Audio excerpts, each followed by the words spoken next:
Welcome to 360 Tamil Quora season 2 தான் நம்ம பார்த்துட்டு இருக்கோம். ஆல்ரெடி ஒரு வீடியோவை நான் எக்ஸ்பிளைன் பண்ணியிருக்கேன். அந்த பார்ட் 1 வீடியோவை நீங்க பார்த்தீங்கன்னா தான் இந்த பார்ட்ல என்ன நடக்குது அப்படின்றத உங்களால புரிஞ்சுக்க முடியும். இது வரைக்கும் பார்க்கலன்னா நான் லிங்க் கொடுக்குறேன், கண்டிப்பா செக் பண்ணி பாருங்க. ஆல்ரெடி அதை பார்த்துட்டீங்கன்னா நீங்க நேரடியா இதை கண்டினியூ பண்ணலாம். இது ஒரு பக்கவான கிரைம் த்ரில்லர் வெப் சீரிஸ்னு சொல்லலாம். தமிழ்லயே இருக்கு. பார்க்கணும்னு நினைக்கிறவங்க ஃபுல் வெப் சீரிஸை கூட பாருங்க. எக்ஸ்பிளனேஷனுக்குள்ள போறதுக்கு முன்னாடி வீடியோக்கு ஒரு லைக் போடுங்க. இந்த எக்ஸ்பிளனேஷன் பிடிச்சிருந்ததுன்னா ஐப்னு ஒரு ஆப்ஷன் இருக்கும், அதையும் கிளிக் பண்ணி சப்போர்ட் பண்ணுங்க. மேற்கொண்டு பேசி டைம் வேஸ்ட் பண்ணாம நம்ம நேரடியா படத்தோட ஃபுல் எக்ஸ்பிளனேஷனுக்குள்ள போயிடலாம். எல்லா எபிசோட ஸ்டார்டிங் சீனும் பாஸ்ட்ல நடந்த விஷயத்தை காட்டுவாங்கல்ல, அந்த மாதிரி ஹீரோவோட பாஸ்ட காட்டுறாங்க. ஹீரோ கல்யாணம் முடிஞ்சோன ஹனிமூனுக்காக ஒரு ஊருக்கு வந்திருக்காரு. இப்ப ரெண்டு பேருமே சந்தோஷமாலாம் இருந்து முடிச்சிடுறாங்க. இப்ப இவரோட ஒய்ஃபான சில்கி ஒரு உண்மையை சொல்லணும்ன்ற மாதிரி சொல்ல ஆரம்பிக்கிறாங்க. இவர் லைஃப்ல வரதுக்கு முன்னாடி சில்கிக்கு ஒரு லவ் இருந்திருக்கும். அவனை நம்பி இவங்க ஒரு இடத்துக்கு போயிருப்பாங்க. அந்த பாய் ஃப்ரெண்ட் இருக்கான்ல, இவங்களை ஏமாத்திட்டு விட்டுட்டு போயிருப்பான். அவனால இவங்க பிரெக்னண்டா ஆயிருப்பாங்க. அதுக்கப்புறம் அந்த கருவை இவங்க கலைச்சிருப்பாங்க. இத கல்யாணத்துக்கு முன்னாடியே உங்ககிட்ட சொல்லலாம்னு நினைச்சேன், ஆனா எல்லாம் கெட்டு போயிட்டோன்ற மாதிரி பயத்துல சொல்லாம விட்டுட்டேன். இப்பயும் சொல்லனா சரி வராது, அதனால தான் உங்ககிட்ட சொல்றேன்ற மாதிரிலாம் இவங்க சொல்லிட்டு இருக்காங்க. சரி ஃபீல் பண்ணாத, நடந்தது நடந்து போயிருச்சு அப்படின்ற மாதிரி இவருமே சொல்லிட்டாரு. இப்ப சொல்லி முடிச்ச இந்த சில்கி இருக்காங்கல்ல, உங்க லைஃப்ல இந்த மாதிரி ஏதாவது இருந்தா என்கிட்ட சொல்லுங்கன்ற மாதிரி கேக்குறாங்க. இவரோட லைஃப்லயும் இந்த மாதிரி ஒரு விஷயம் இருக்கு. ஏன்னா அன்னி கூடிய அஃபேர்ல இருந்திருக்காருல, ஆனா அதை பத்தி சொல்லாம மறைச்சிடுறாரு.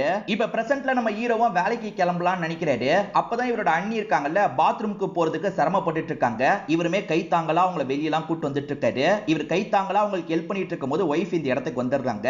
இவருமே அண்ணியை கொஞ்சம் பாத்துக்கோ, நான் கிளம்புறேன் அப்படின்ற மாதிரி இங்க இருந்து வேக வேகமா கிளம்ப ஆரம்பிக்கிறாரு. அண்ணன் எதுக்காக அண்ணியை விட்டு போயிருக்காருன்னு ஒரு கேள்வி இருக்குல்ல, இப்ப அண்ணனுக்கு கால் பண்ணலாம்னு நினைக்கிறாரு.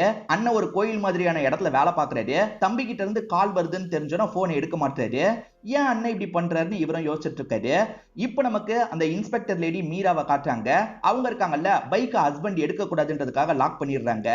அந்த சித்து மாட்டிக்கிட்ட மாதிரி காமிச்சாங்கல்ல, சித்துக்கு ஒரு கேர்ள் ஃபிரெண்ட் சாரான்னு இருந்திருப்பாங்க. அந்த சாராக்கு இந்த விஷயம் தெரிஞ்சோன்னே கிளம்பலான்னு பாக்குறாங்க. ஆனா அதுக்குள்ள போலீஸுங்க இருக்காங்கல்ல, வாசல் கிட்ட வந்து இவங்களை லாக் பண்ணிடுறாங்க. இப்ப சாராவும் மாட்டியிருக்காங்க, அதே மாதிரி அந்த சித்துவும் மாட்டியிருக்கான். சித்துவை போட்டு அடி அடின்னு அடிக்கிறாங்க. ஆனா அவன் வாயை திறந்து எதுவுமே சொல்ல மாட்டான். என்ன இவனை பேசவே வைக்க முடியல அப்படின்ற மாதிரி இவங்க யோசிச்சுட்டு இருக்காங்க. அதாவது ரெண்டு பேர்கிட்டயும் ஒரு டபுள் கேம் ஆடினாதான் உண்மையை வாங்க முடியும்ன்ற மாதிரி இவங்களுக்குள்ள டிஸ்கஷன்லாம் போயிட்டு இருக்கு. அண்ணன் போனையே எடுக்க மாட்டாருல, அதனால ஹீரோ அங்க வேலை பார்க்குற வேற ஒருத்தருக்கு கால் பண்றாரு. இப்ப அவர் இருக்காருல, அண்ணன் கிட்ட போனை தந்துடுறாரு. ஹீரோவும் எதுக்கு நான் திடீர்னு வேலைக்காக அங்க போயிருக்க, அண்ணி இந்த நிலைமையில இருக்கும் போது நீ கூட இருக்கணும்ல, கிளம்பி வான்ற மாதிரி சொல்லிட்டாரு. ஆனா பேசிட்டு இருக்கும் போதே அண்ணன் சட்டுன்னு காலை கட் பண்ணிடுறாரு. தம்பி கிட்ட பேசுறதையும் அண்ணன் அவாய்ட் பண்றாரு. அதே மாதிரி ஒய்ஃபு கூட இருக்க கூடாதுன்னு நினைக்கிறாரு. ஏன் எதுக்குன்னு தெரிய மாட்டேங்குது. இப்ப சாரா கிட்ட உனக்கு தெரிஞ்சதை ஒழுங்கா சொல்லு, அவன் தான் சாவடிச்சானா அப்படின்ற மாதிரிலாம் கேக்குறாங்க. அதெல்லாம் எனக்கு தெரியாதுன்ற மாதிரி சாரா சொல்றாங்க. எதுவுமே தெரியாதுன்னா எதுக்காக தப்பிக்கிறதுக்கு ட்ரை பண்ண அப்படின்ற மாதிரி இந்த சாராவை போட்டு பயங்கரமா அடிச்சிட்டு இருக்காங்க. அப்பயே இந்த சாரா இருக்கல்ல, வாயை திறந்து ஒரு வார்த்தை கூட பேச மாட்டா. இந்த சைடு இவனை அடிக்கிறதுக்காக ஹீரோ வந்துடுறாரு. ஹீரோ அடிச்சிட்டு இருக்கும் போது இந்த மீராவும் இந்த இடத்துக்கு வந்துடுறாங்க. என்ன அடிச்சாலும் சரி வாயை திறந்து இவன் எதுவுமே பேச மாட்டான். இவங்களுமே ஒரு பிளான் பண்றாங்க. அதாவது அந்த பொண்ணு சொல்லிட்டான்ற மாதிரி இவனை லாக் பண்ணலான்ற மாதிரிலாம் பிளான போட்டுட்டு இருக்காங்க. விஷால்னு ஒரு கேரக்டருக்கு கீப்பா ஒருத்தங்க இருக்காங்கன்னு சொன்ன பாத்தீங்களா, அவங்களோட பேரு மாலினி அப்படின்றது. அந்த மாலினியை யாரோ தாக்கி இருக்காங்கன்ற மாதிரி இவங்களுக்கு தகவல் கிடைக்குது. அந்த மாலினியை பார்க்க போனோன்ற மாதிரி இவங்களுமே ஹாஸ்பிட்டலுக்கு வந்துடுறாங்க. நைட்டு நேரம் பைக்ல போயிட்டு இருக்கும் போது யாரோ தாக்கி இருக்காங்க போல, முகம்லாம் பயங்கரமா வீங்கி இருக்கு. இந்த தகவல் விஷாலுக்கும் தெரிய வந்துருதுல. இப்ப விஷாலும் வேகமா கிளம்பி இந்த இடத்துக்கு வந்துடுறாரு. இதுக்கு காரணம் ஒய்ஃபா இருக்கணும், இல்ல ஒய்ஃபோட அண்ணனா இருக்கணும். என்ன பண்றோம் பாருங்க அப்படின்ற மாதிரி கோவமா இங்க இருந்து கிளம்பி போயிட்டு இருக்காரு. என்ன பண்ண போறீங்க, சண்டை போட போறீங்களா, நிறுத்துங்க அப்படின்ற மாதிரி ஹீரோ இருக்கார்ல, இவரை கஷ்டப்பட்டு இந்த இடத்துல கண்ட்ரோல் பண்ணிடுறாரு. இவர்கிட்ட உட்காந்து பேச ஆரம்பிக்கிறாரு. ஆக்சுவலா இவருக்கும் இவங்களுக்கும் அஃபேர் ஏற்பட்டிருக்கும். ஒய்ஃபுக்கும் ஒய்ஃபோட அண்ணனுக்கும் சுத்தமா பிடிக்காம இருந்திருக்கும். அதனால கண்டிப்பா அவங்க ரெண்டு பேர்ல யாராவது தான் சம்பந்தப்பட்டிருப்பாங்கன்ற மாதிரிலாம் சொல்றாரு. ஹஸ்பண்ட் நைட்டு குடிச்சிட்டு கெலாட்டா பண்ணார்ல, அதை பத்தி வெளியே சொல்லாதன்ற மாதிரி இன்ஸ்பெக்டர் சொல்றாங்க. அதெல்லாம் நான் சொல்ல மாட்டேன், அவர் தப்பு பண்ணதை நினைச்சு இன்னமும் ஃபீல் பண்றாரு மேடம், அவர்கிட்ட நீங்க கொஞ்சம் பேச ட்ரை பண்ணுங்க அப்படின்ற மாதிரிலாம் சொல்லிட்டாரு. ஆமா, ஹஸ்பண்ட் பண்ண தப்ப உணர்ந்துட்டாரு, நம்ம தான் பேசாம இருக்கோம் அப்படின்ற மாதிரி இந்த மீராவும் யோசிக்க ஆரம்பிக்கிறாங்க. இவங்க ஹஸ்பண்ட் ஜெகதீஷ் ஒரு துணி கடை வச்சிருக்காரு பாத்தீங்களா, அந்த கடைக்கு வராம இருக்காரு. பெரியவர் கால் பண்ணலான்னு பார்த்தா போனையும் ஜெகதீஷ் எடுக்க மாட்டாரு. அவரோட ஒய்ஃப் கிட்ட தான் சொல்லணும் போலன்ற மாதிரி இந்த பெரியவர் யோசிக்கிறாரு. இப்ப இவங்களுமே சித்துவை லாக் பண்ணி விசாரிக்கிறதுக்காக வந்துடுறாங்க. அந்த சாரா எல்லாத்தையும் சொல்லிட்டா, நீ தான் காசுக்காக கொலை பண்ணன்றதா சொல்லிட்டா அப்படின்ற மாதிரி போட்டு வாங்குறதுக்கு ட்ரை பண்றாங்க. இவனுமே அந்த ட்ராப்ல விழுந்துடுறான். எது சாரா அப்படி சொன்னாலா, நானா எதுவுமே பண்ணலன்ற மாதிரி சொல்றான். அப்ப என்ன நடந்தது ஒழுங்கா சொல்லுன்ற மாதிரிலாம் கேக்குறாங்க. ஆக்சுவலா இவனுக்கு கொஞ்சம் காசு தேவைப்பட்டிருக்கும். அதுக்காக தான் வயசு அதிகமா இருந்தாலும் காவியா கிட்ட பழகிருப்பான். காவியா கிட்ட இருந்து ஒரு 10 லட்சம் ரூபாய் கறந்திருப்பான். அதுக்கப்புறம் தான் இவனுக்கு வேற ஒரு கேர்ள் ஃபிரெண்ட் இருக்கிறது காவியாக்கு தெரிஞ்சிருக்கும். என் காசை தானு பிரச்சனை பண்ணிருப்பாங்க. அன்னைக்கு நைட்டும் அந்த மாதிரி தான் பிரச்சனை நடந்தது. அதுதான் எனக்கு தெரியும். மத்தபடி நான் எதுவுமே பண்ணல. காலையில அவங்க இறந்த தகவல் தெரிஞ்சோன்னா நான் தப்பிச்சு ஓடிட்டேன்ற மாதிரி சொல்றான். இவன் சொல்றதும் கரெக்டா தான் இருக்குன்ற மாதிரி இவங்களும் யோசிக்கிறாங்க. விஷாலோட ஒய்ஃப் மாயா இருக்காங்க பாத்தீங்களா, பசங்களுக்கு டியூஷன் மாதிரி எடுத்துட்டு இருக்காங்க. அப்பதான் ஹஸ்பண்ட் இந்த இடத்துக்கு வராரு. ஆக்சுவலா மாலினிக்கு அடிபட்டிருக்குல்ல, அதை நினைச்சுதான் ஃபீலிங்கா அழுதுட்டு இருக்காரு. மாலினிக்கு அடிபட்டிருக்கு, இல்ல நீயும் சம்பந்தப்பட்டிருக்கல அப்படின்ற மாதிரி ஒய்ஃபை பார்த்து கேட்கிறாரு. அவங்க அதுக்கு எந்த ஒரு பதிலும் சொல்ல மாட்டாங்க. பசங்களை பாத்துக்கிறதுக்காக போயிடுறாங்க. அருண் ஒரு பையன் அப்பாவை தேடின மாதிரி காமிச்சாங்க பாத்தீங்களா, இந்த நபரை போய் பாரு ஏதாவது கிடைக்கும்னு ஒரு லேடி சொல்லியிருப்பாங்க. இவனுமே அந்த நபரை பாக்குறதுக்காக வந்துடுறான். அந்த நபரை பொறுத்த வரைக்கும் கோழி ஆடெல்லாம் விப்பாரு போல. என் அப்பாவை பத்தி உங்களுக்கு தெரியுமா, 20 வருஷத்துக்கு முன்னாடி காணாம போனாரு, உங்களுக்கு ஏதோ தெரியும்னு சொன்னாங்க, சொல்ல முடியுமா அப்படின்ற மாதிரிலாம் கேட்கிறான். இந்த பெரியவருக்கு உண்மையாலே இவனோட அப்பாவை பத்தி ஏதோ தெரியும் போல. ஆனா இவர் இருக்கார்ல, எனக்கெல்லாம் தெரியாது, இங்க இருந்து கிளம்புன்ற மாதிரி சொல்லிட்டாரு. ஏதோ உங்களுக்கு தெரியும், சொல்லுங்க சொல்லுங்கன்ற மாதிரி இவன் கேட்கிறான். அதான் போன சொல்றேன்ல, கிளம்புடா அப்படின்ற மாதிரி புடிச்சு தள்ளி விடுறாரு. இந்த அருண் கீழே விழுந்துடுறான். இவர் தெரிஞ்சும் சொல்லாம இருக்காரு அப்படின்ற மாதிரி யோசிச்சுக்கிட்டே இங்க இருந்து கிளம்ப ஆரம்பிக்கிறான். ஹீரோவோட ஒய்ஃபை பொறுத்த வரைக்கும் ஒரு ஷாப் ஆரம்பிக்கலாம்னு நினைக்கிறாங்கல்ல, அதுக்கு வேண்டிய சேர் எல்லாத்தையும் இவர் வாங்கிட்டு இருக்காரு. எல்லாமே வந்துருச்சுன்ற மாதிரி ஒய்ஃபு கிட்டே இன்ஃபார்ம் பண்ணிட்டு இருக்காரு. இந்த சைடு இன்ஸ்பெக்டர் லேடியை நமக்கு காட்டுறாங்க. ஹஸ்பண்ட் கொஞ்ச நாளாவே வீட்டு பக்கம் வரமாட்டாரு. சரி பார்ல விழுந்து கிடக்குறாரா செக் பண்ணலான்ற மாதிரி ஒவ்வொரு பாரா செக் பண்ணிட்டு இருக்காங்க.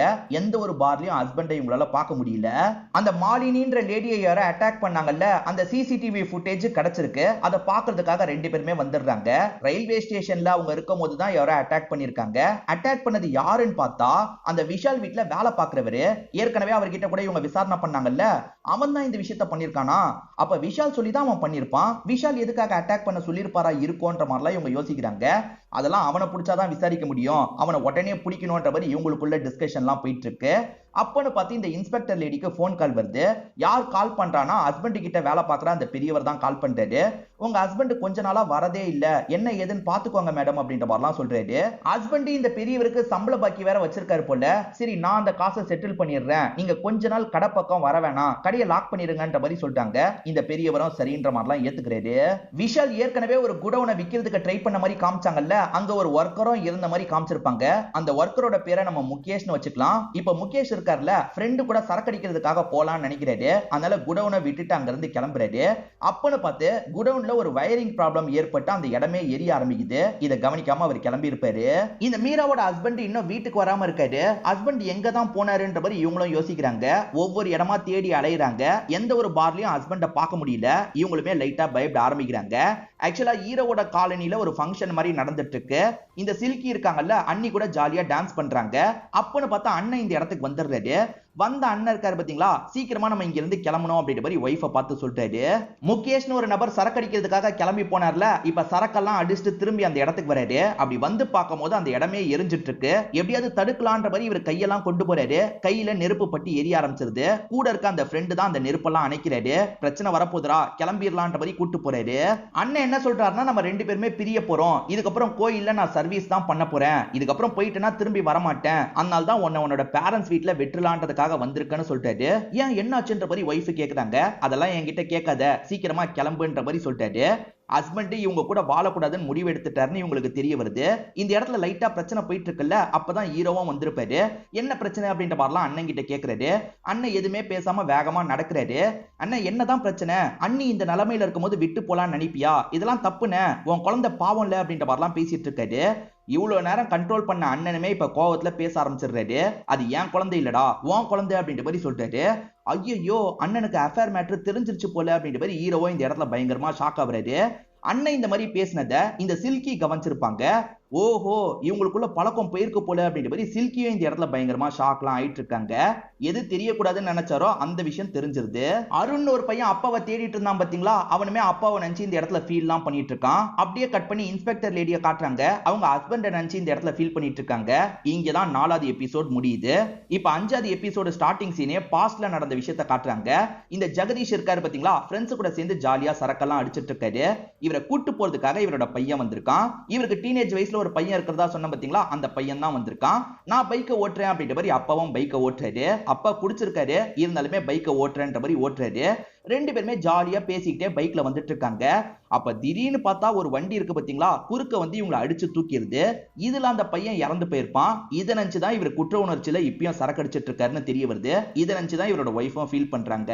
காலையில ஹீரோ முழிச்சு பார்க்கும் போதுதான் இவரோட ஒய்ஃபான சில்கி வீட்டுல இல்லைன்னு தெரிய வருது. அந்த விஷயம் தெரிஞ்சிருச்சுல, அதனால வீட்டை விட்டு போயிட்டா போல அப்படின்ற மாதிரி இவருமே யோசிக்கிறாரு. இப்ப ஏதோ ஒரு முக்கியமான தகவல் தெரிய வருது. அதனால இவரும் இன்ஸ்பெக்டர் லேடியும் சேர்ந்த மாதிரி ஒரு ஸ்பாட்டுக்கு வராங்க. ஒரு குடவுன் எரிஞ்ச மாதிரி காமிச்சாங்கல்ல, அந்த எரிஞ்ச குடவுனை பாக்குறதுக்காக தான் வந்திருக்காங்க. எரிஞ்ச குடவுனுக்குள்ள ஒரு 4 பேரோட பாடி கிடைச்சிருக்கும். ஒருத்தர் தீ காயத்துல ரொம்ப பாதிக்கப்பட்டிருப்பாரு. அவரை ஹாஸ்பிட்டலுக்கு கொண்டு போயிருக்காங்க. இந்த குடவுன் யார் பேர்ல இருக்குன்றதோ இவங்களுக்கு இப்பதான் தெரிய வருது. விஷால் பேர்ல தான் இருக்குன்றது தெரிய வருது. விஷால் இடத்துல எதுக்காக 4 பேர் லாக் செய்யப்பட்ட மாதிரி இருந்தாங்க, ஏதோ தப்பா இருக்கு, இந்த விஷால கூட்டு போனோம் அப்படின்ற மாதிரி அரெஸ்ட் பண்ணி கூட்டு போறாங்க. இந்த விஷயம் நியூஸ்ல எல்லாம் வந்துட்டு இருக்குல்ல, இத மாயாவோட ஃபேமிலி பாக்குறாங்க.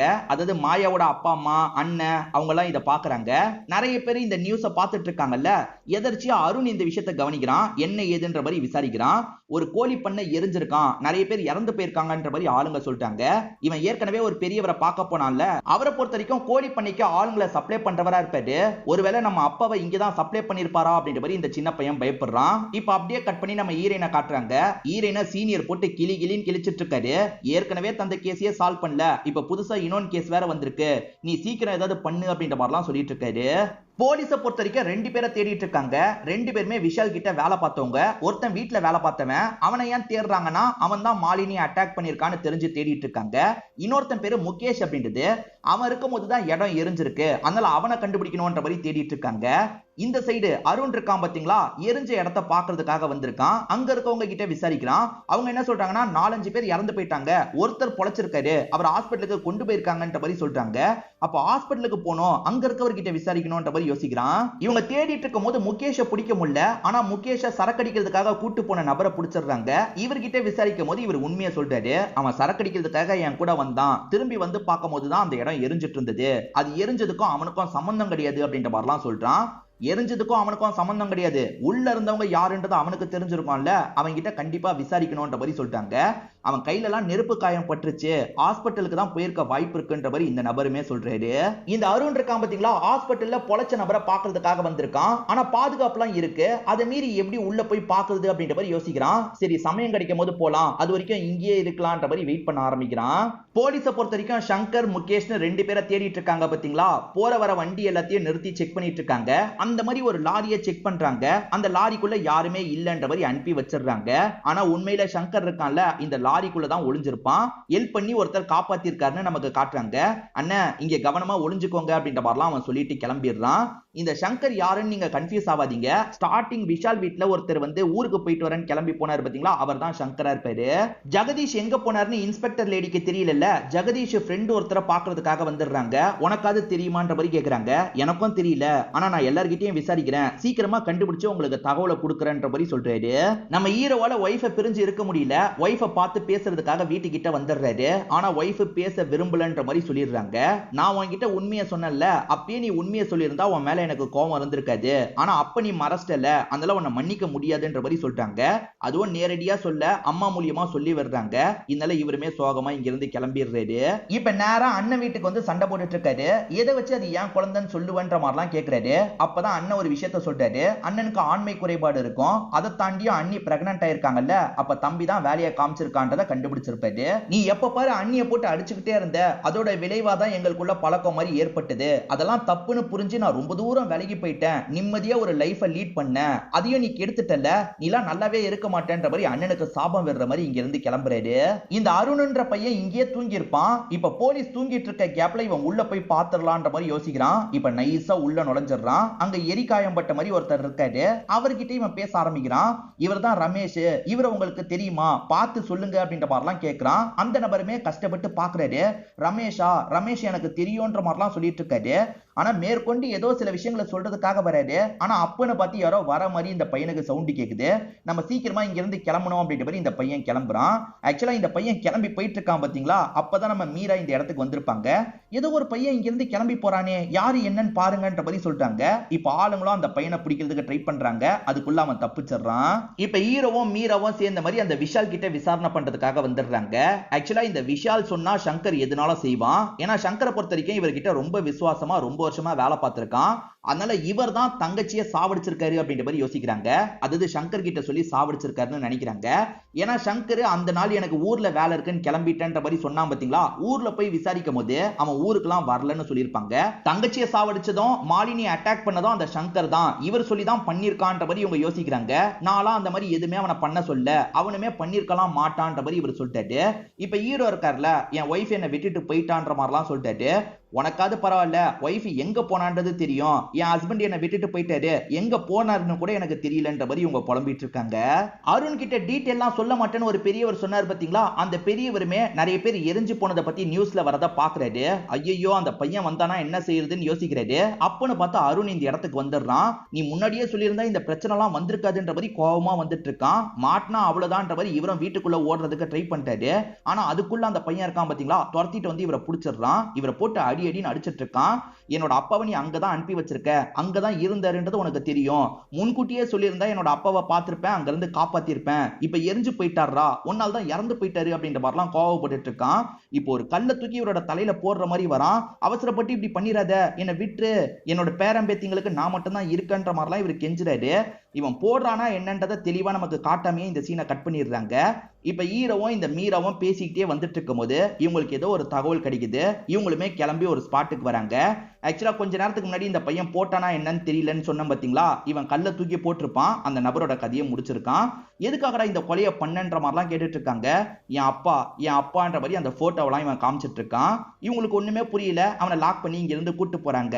இந்த கேஸ் ரொம்ப ரொம்ப காம்ப்ளிகேட் ஆயிட்டு இருக்கு. இப்போ ஒரு சின்ன பையன் வேற ஒருத்தரை சாவடிச்சிருக்கான்ல, இதனால சீனியர் இவங்கள தான் போட்டு பயங்கரமா திட்டுறாரு. இதுக்கப்புறம் நீ இந்த கேஸ் ஹேண்டில் பண்ண வேணாம், வேற ஒருத்தர் கிட்ட தந்துருன்ற மாதிரிலாம் சொல்லிட்டாரு. இப்ப இவங்களுமே கோவப்பட்டு பேசுறாங்க. சரி, என் ஹஸ்பண்ட் காணாம போயிருக்காரு, நான் அதை கூட விசாரிக்காம இந்த கேஸ்ல தான் மும்மரமா இருக்கேன், எனக்கு இன்னும் டைம் வேணும்ன்ற மாதிரிலாம் பேசுறாங்க. சரி, இன்னும் ஒரு வாரம் தான் டைம்ன்ற மாதிரி சொல்லிடுறாரு. முகேஷ்னு ஒருத்தனுக்கு கையில நெருப்பு காயெல்லாம் பட்டது பாத்தீங்களா, அவனுமே ஒரு டாக்டரை பாக்குறதுக்காக வந்திருக்கான். டாக்டர் நியூஸ் எல்லாம் கவனிச்சிருப்பாரு. ஓஹோ, இவன் தான் அவன் போலன்ற மாதிரிலாம் யோசிக்கிறாரு. இரு, நான் மருந்தெல்லாம் எடுத்துட்டு வரேன் அப்படின்ற மாதிரி கொஞ்சம் தள்ளி வந்துடுறாரு. போலீஸ்க்கு கால் பண்ணி தகவலை கொடுத்துடுறாரு. அதுக்கப்புறம் இவனுக்கு பக்கத்துல வந்து மருந்து போடுற மாதிரி பாவலெல்லாம் பண்ணிட்டு இருக்காரு. போலீஸுங்க வருவாங்க, இவனை பிடிச்சிருவாங்க அப்படின்ற மாதிரிலாம் இவர் யோசிச்சுட்டு இருக்காரு. ஆனா இந்த டாக்டர் போலீஸ்க்கு மட்டும் தகவலை கொடுத்திருக்க மாட்டாரு, சங்கருக்குமே தகவலை கொடுத்திருப்பாரு. ஆக்சுவலா இந்த முகேஷ் வெளியே இருந்தா பிரச்சனைன்ற மாதிரி சங்கர் யோசிக்கிறாரு போல. கொஞ்ச நேரத்துல சங்கர் இந்த இடத்துக்கு வந்துடுறாரு. அவன் உள்ளதானே இருக்கான்ற மாதிரி டாக்டர் கிட்ட பேசிட்டு உள்ள வந்துட்டு இருக்காரு. இது எல்லாத்தையும் அந்த முகேஷ் கவனிச்சிடறான். ஐயோ, சங்கர் நம்மள கொல்றதுக்காக தான் வந்திருக்கான் போல, நம்ம தப்பிச்சிடணும் அப்படின்ற மாதிரி தப்பிச்சு ஓட ஆரம்பிக்கிறான். இப்ப சங்கரும் துரத்திட்டு போயிட்டு இருக்கான். அப்பதான் போலீஸ் இந்த இடத்துக்கு வராங்க. போலீஸை பொறுத்த வரைக்கும் முகேஷை பிடிக்கிறதுக்காக தான் வந்திருப்பாங்க. சிங்கு வந்து இவங்கிட்ட சொல்லியிருந்தா மட்டும் பரவாயில்ல, போலீஸ் கிட்டயும் சொல்லியிருப்பாரு. இப்ப இன்ஸ்பெக்டர் லேடி இருக்காங்கல்ல, முகேஷை கன் பாயிண்ட்ல லாக் பண்றாங்க. அப்பன்னு பார்த்து சங்கர் இவங்களை போட்டு அடிச்சிடுறான். இவங்க மயங்கின மாதிரி கீழே விழுந்திருக்காங்கல்ல, திரும்ப திரும்ப இவங்களை போட்டு பயங்கரமா அடிச்சிட்டு இருக்கான். முகேஷையும் அடிக்கிறதுக்காக போறான். ஆனா இவங்க முகேஷ் அடிக்க விடக்கூடாதுன்ற மாதிரி தடுத்துட்டுலாம் இருக்காங்க. அப்படி தடுக்கிறதுனால ரொம்ப அடி வாங்கிடுறாங்க. அப்பதான் ஹீரோவும் வந்து என்னாச்சு ஏதாச்சு அப்படின்ற மாதிரிலாம் இவங்களை பார்த்துட்டு இருக்காரு. நான் ஓகே தான், நீ போய் புடின்ற மாதிரிலாம் சொல்றாங்க. இங்கதான் 5வது எபிசோட முடிக்கிறாங்க. 6வது எபிசோட ஸ்டார்டிங் சீனே பாஸ்ட்ல நடந்த விஷயத்தை காட்டுறாங்க. 20 வருஷத்துக்கு முன்னாடி பாஸ்ட்ல நடந்த விஷயத்தை காட்டுறாங்க. ஆக்சுவலா அருண் ஒருத்தன் ரமேஷ்ன்றவரை தேடிட்டு இருப்பான் பாத்தீங்களா, அந்த ரமேஷ் இந்த காலகட்டத்துல தான் இந்த ஊருக்கு வேலைக்காக வந்திருப்பாரு. அந்த டைமை பொறுத்த வரைக்கும் வேலன் கூட்டு வந்து அடிமை மாதிரி லாக் பண்ணி வச்சிருவாங்க. ரமேஷ் குமாரை பொறுத்த வரைக்கும் அப்பதான் கல்யாணம் முடிஞ்சிருக்கும். 4 காசு சம்பாதிக்கிறதுக்காக தான் இந்த ஊருக்கு வந்திருப்பாரு. ஆனா ஏடகுடமா இவங்க கிட்ட மாட்டிப்பாரு. யார்கிட்ட மாட்டிருப்பாருன்னா விஷாலோட அப்பா கிட்ட மாட்டிருப்பாரு. அந்த சங்கர் தப்பிச்சு ஓடிட்டு இருந்தான் பாத்தீங்களா, ஹீரோவும் அவனை பிடிக்கிறதுக்காக துரத்திட்டு வந்துட்டு இருக்காரு. அவன் ஹீரோவையும் போட்டு பயங்கரமா அடிச்சிட்டு இருக்கான். ஆனா ஹீரோ தடுத்து சண்டை போடுறாரு. ஒரு ஸ்டேஜ்ல அடின்னு அடிச்சு அந்த சங்கரை லாக் பண்ணிடுறாரு. இப்ப சம்பந்தமே இல்லாத ஒரு புது கேரக்டரை நமக்கு காட்டுறாங்க. ஒரு ஸ்கூல் வாசல்ல தான் அவர் படுத்துட்டு இருக்காரு. ஒரு சின்ன பையன் ஏதாவது சாப்பிடுறதுக்கு தரலான்ற மாதிரி இவருக்கு சாப்பிடுறதுக்கு தரான். அந்த சின்ன பையனை பார்த்தோன்னே இவர் சந்தோஷப்படுறாரு. அவன் கையெல்லாம் புடிச்சிட்டு இருக்காரு. இதெல்லாம் இங்க இருக்க செக்யூரிட்டிங்க பார்த்து டென்ஷன் ஆயிடுறாங்க. சின்ன பையனை எதுக்காகடா புடிச்சிட்டு இருக்க அப்படின்ற மாதிரிலாம் கையை விட சொல்றாங்க. இவர் விட மாட்டேன்னு சொல்லிட்டாரு. கோவத்துல இவரை போட்டு செம்மையா அடிக்கிறாங்க. அதே மாதிரி போலீஸ்க்கு தகவலை கொடுத்துறாங்க. இந்த இன்ஸ்பெக்டர் லேடி செம்மையா அடி வாங்கினாங்க பாத்தீங்களா, இப்ப காயத்துக்கு மருந்தெல்லாம் போட்டுட்டு இருக்காங்க. அப்ப ஹீரோவும் இடத்துக்கு காயத்தோட வராரு. என்ன ஒன்னையும் போட்டு அடிச்சிட்டானா அப்படின்ற மாதிரி இவங்க சிரிச்சுக்கிட்டே கேக்குறாங்க. 2 பேரையும் பிடிச்சாச்சு மேடம் அப்படின்ற மாதிரி இவர் சொல்லிட்டாரு. அந்த முகேஷையும் பிடிச்சிருக்காங்க, சங்கரையும் பிடிச்சிருக்காங்க. முகேஷ் இங்க தான் இருக்காரு. இப்ப முகேஷ் கிட்ட விசாரிக்கிறதுக்காக வந்துடுறாங்க. ஏன்டா எரிச்சன்னு கேக்குறாங்க. நான்லாம் எரிக்கல சார், வயரிங் ப்ராப்ளத்தினால தான் எரிஞ்சிருக்குன்ற மாதிரி இவன் சொல்றான். சரி உள்ள 4-5 பேரை லாக் பண்ணி வச்சிருக்கீங்களே என்ன கதைன்ற மாதிரி கேக்குறாங்க. சார் அந்த காலத்துல அடிமை மாதிரி கூட்டு வருவாங்க, அந்த மாதிரி வந்தவங்க தான் லாக் செய்யப்பட்டிருந்தாங்க அப்படின்ற மாதிரிலாம் சொல்றான். இப்ப இவர் என்ன பண்ணிட்டாருன்னா ரமேஷ் குமார்னு ஒருத்தரோட போட்டோவை காட்டுறாரு. அந்த அருண் தேடி அலைஞ்சான்ல, அதனால தான் அந்த போட்டோவை இவர் வாங்கி வச்சிருப்பாரு. இந்த நபருமே உள்ள இருந்தாரா அப்படின்ற மாதிரி விசாரிக்கிறாரு. இல்ல சார் இந்த நபர் உள்ள இல்லன்ற மாதிரி இவன் சொல்றான். அது எப்படி இந்த நபர் மட்டும் உள்ள இல்லாம இருப்பாரு அப்படின்ற மாதிரி ஹீரோவா இந்த இடத்துல யோசிக்கிறாரு. சங்கரும் மாட்டிருக்கான்னு சொன்ன பாத்தீங்களா, இப்ப ஸ்டேஷன்ல வச்சு அவனை போட்டு அடி அடின்னு அடிச்சிட்டு இருக்காங்க. இவங்க 2 பேருமே அந்த சங்கர் கிட்ட பேசுறதுக்காக இந்த இடத்துக்கு வந்துடுறாங்க. அவனை உட்கார வைங்கன்னு சொன்னோன்னா ஆளுங்களும் உட்கார வச்சிடுறாங்க. சங்கர் நீ தான் இந்த கொலையை பண்ணிருக்கன்றது எங்களுக்கு தெரியும், யார் சொல்லி இந்த விஷயத்த பண்ண, அந்த விஷால் சொல்லி தான் பண்ணியான்ற மாதிரி கேக்குறாங்க. அதெல்லாம் எதுவுமே எனக்கு தெரியாதுன்ற மாதிரி இவன் அமைதியா இருக்கான். ஒழுங்கு மரியாதையா சொல்லுன்ற மாதிரி அடிக்கிறாங்க. அப்பயும் இவன் எனக்கு எதுவுமே தெரியாதுன்னு சொல்றான். விஷாலை காப்பாத்துறதுக்காக தான் இப்படி பண்றான் போல அப்படின்ற மாதிரி இவங்களுமே யோசிக்கிறாங்க. பேச வேண்டிய விதத்துல பேச வச்சிடலான்ற மாதிரி இவங்களும் அங்க இருந்து கிளம்பிட்டு இருக்காங்க. பார்த்தா இந்த இடத்துக்கு மாயா வந்திருக்காங்க. அதாவது விஷாலோட ஒய்ஃப் இவங்களை பாக்குறதுக்காக வந்திருக்காங்க. என்ன விஷயம்ன்ற மாதிரி இவங்க கேட்கும் போது மாயா சில விஷயங்களை சொல்லிட்டாங்க. ஆக்சுவலா அவன் என்னோட ஹஸ்பண்டுக்கு விசுவாசி கிடையாது, எனக்கு விசுவாசி அப்படின்ற மாதிரி சொல்லிட்டாங்க. ஏன்னா சின்ன வயசுல இருந்தே அந்த ஒர்க்கரான சங்கரை இவங்களுக்கு நல்லாவே தெரியும். சங்கர் இவங்களுக்கு ஒண்ணுனா துடிச்சு போயிடுவான். சங்கர் கிட்ட நான் ஒரு ஹெல்ப் கேட்டேன், அந்த ஹெல்ப் தான் அவன் பண்ணான்ற மாதிரி இவங்க சொல்றாங்க. அதாவது அந்த தங்கச்சியை சாவடிக்கணும்ன்ற மாதிரி இவங்க சொல்லியிருப்பாங்க. அவனுமே சாவடிக்கிறதுக்காக தான் ஊருக்கு போறன்ற மாதிரி டிராமா பண்ணிட்டு திரும்பி வந்திருப்பான். பிரச்சனை என்னன்னா அவன் வரும்போதே அந்த தங்கச்சி கொல்லப்பட்டிருப்பாங்க. சோ அவன் இந்த கொலையை பண்ணல, வேற யாரோ அதுக்கு முன்னாடியே பண்ணிட்டாங்கன்ற மாதிரி இவங்க சொல்லிட்டு இருக்காங்க. நான் தான் பண்ண சொன்னேன், ஆனா அதுக்கு முன்னாடியே அந்த தங்கச்சி இறந்து போயிட்டான்ற மாதிரி இவங்க சொல்றாங்க. தங்கச்சியை கொல்றதுக்கு உங்களுக்கு என்ன அவசியம்ன்ற மாதிரி இவங்க கேக்குறாங்க. ஆக்சுவலா தங்கச்சி வந்து சொத்தெல்லாம் கேட்டுட்டு இருந்தா, ஏற்கனவே என்னோட ஹஸ்பண்ட் நிறைய சொத்தெல்லாம் வித்துட்டு இருக்காரு, இப்ப இருக்கிற சொத்தம் போயிடுச்சுன்னா என்ன பண்றது, என் பொண்ணுங்களை யாரு பாத்துப்பா, அதுக்காக தான் கொல்லான்னு நினைச்சேன்ற மாதிரி சொல்லிட்டாங்க. அதே மாதிரி மாலினி அட்டாக் பண்ண சொன்னதும் நான் தான்ற மாதிரி சொல்றாங்க. இவங்க விஷால் மேல சந்தேகப்பட்டாங்கல்ல, விஷால் பண்ணிருக்க மாட்டாரு, இந்த ஒய்ஃப் தான் இந்த விஷயத்தெல்லாம் பண்ணிருக்காங்க. அப்போ கூட இந்த சங்கர் வந்து அந்த தங்கச்சியை கொலை பண்ணல, வேற யாரோ வந்து கொலை பண்ணிருக்காங்க. அது யாருன்றதை கண்டுபிடிக்கணும்ன்ற மாதிரி இவங்க யோசிக்கிறாங்க. அந்த பண்ணைக்குள்ள 6 பேர் எரிஞ்சு போனதுக்கு விஷால் தானே காரணம், விஷால் லாக் பண்ணி வச்சிருந்ததுனால தானே எரிஞ்சு போனாங்க. அதனால விஷால் கிட்ட அதை பத்தி பேசிட்டு இருக்காங்க. அதுக்கு விஷால் என்ன சொல்றாருன்னா, இதுக்கும் எனக்கும் சம்பந்தம் கிடையாது, என் அப்பா தாத்தா காலத்துல இருந்தே அடிமை மாதிரி கூட்டு வந்து லாக் பண்ணி வச்சிருவாங்க, அப்படி லாக் செய்யப்பட்டவங்கள பாத்துக்கிறது தான் என்னோட வேலை, அவங்க மூலியமா கொஞ்சம் வேலை வாங்கிப்பேன், மத்தபடி எனக்கும் இதுக்கும் சம்பந்தம் இல்லைன்ற மாதிரி சொல்லிட்டாரு. அப்படி லாக் பண்ணி வச்சா மனுஷன் மிருகம் ஆயிடுவான்டா அப்படின்ற மாதிரி இவங்களுமே திட்டுறாங்க. இப்ப ஓரளவுக்கு இவங்களும் கேஸ்ல ஒரு கிளாரிட்டியை கொண்டு வந்துடுறாங்கல்ல, அதை பத்தி எல்லாம் சீனியர் கிட்ட சொல்லிட்டாங்க. இப்பயும் அந்த காவியாவை சாவடிச்சது யாருன்றது மட்டும் தெரியல சார், நீங்க வேணா வேற ஒரு ஆபீசரை வச்சு விசாரணை பண்ணிக்கோங்கன்ற மாதிரி சொல்லிடுறாங்க. இப்படி வந்துட்டு இருக்கும் போது அந்த இடத்துல ஒருத்தர் பிரச்சனை பண்ணார்ல, அவரை உட்கார வச்சிருக்காங்க. இவன் யாரு என்னன்னு விசாரிக்கும் போது ஸ்கூல் வாசல்ல பிரச்சனை பண்ணிருக்கான், அதனால தான் இங்க கூட்டு வந்திருக்கோம் அப்படின்ற மாதிரி மத்த ஆளுங்க சொல்றாங்க. இறந்து போன காவியாவோட ஹஸ்பண்ட பொறுத்த வரைக்கும் வெளிநாட்டை சேர்ந்தவரா இருப்பாரு, இந்த கேஸுக்காக தான் இவ்வளவு நாள் இங்க இருந்திருப்பாரு, இதுக்கப்புறம் நீங்க வெளிநாட்டுக்கு போய்க்கலான்ற மாதிரி பர்மிஷன் எல்லாம் தந்துடுறாங்க. இப்ப இந்த இன்ஸ்பெக்டர் லேடிக்கு கால் வருது, அந்த ஃப்ரெண்டு கிட்ட இருந்து தான் கால் வருது. ஜெகதீஷ் எங்க இருக்கான்றதை கண்டுபிடிச்சிட்டேன், ஜெகதீஷ் என்ன நம்பி இந்த விஷயத்த சொல்லியிருக்கான், நீங்க பார்க்க போய் எல்லாத்தையும் கெடுத்துறாதீங்க அப்படின்ற மாதிரி அந்த ஃப்ரெண்டுமே சொல்றாரு. இப்ப அப்படியே கட் பண்ணி நம்ம ஹீரோவை காட்டுறாங்க. ஹீரோ ஒய்ஃப் ஆரம்பிக்க இருந்தாங்கல்ல அந்த கடையில சோகமா உட்காந்து சரக்கெல்லாம் அடிச்சிட்டு இருக்காரு. அப்ப சில்கிய பாக்குறதுக்காக இந்த அண்ணி வந்திருக்காங்க. இவங்க எதுக்காக வந்திருக்காங்கன்னு சில்கி யோசிக்கிறாங்க. அண்ணியும் சில விஷயங்களை சொல்றாங்க. அது என்னன்னா, அண்ணன் எப்ப பாரு காரணமே இல்லாம இவங்களை போட்டு அடிச்சுக்கிட்டே இருந்திருப்பாரு. அந்த சமயம் ஹீரோ தான் ஆறுதலா இருந்திருப்பாரு. ஒரு மொமெண்ட்ல இவங்க 2 பேருக்குள்ள தப்பு நடந்திருக்கும். மத்தபடி ஹீரோ ரொம்ப நல்லவன், பண்ண தப்பு நினைச்சு ஒவ்வொரு நாளும் வருத்தப்பட்டான். இதுக்கப்புறம் எக்காரணத்தை கொண்டு அந்த தப்பு நடந்துடக்கூடாதுன்றதுக்காக தான் எங்களை விட்டு ரொம்ப தூரம் போனான். அண்ணனுக்கு எல்லா சொத்தையும் எழுதி வச்சுட்டு உன் கூட வந்துட்டான், புரிஞ்சுக்கோ, அவனை மன்னிச்சிரு அப்படின்ற மாதிரிலாம் இந்த அண்ணி பேசிட்டு இங்க இருந்து கிளம்ப ஆரம்பிக்கிறாங்க.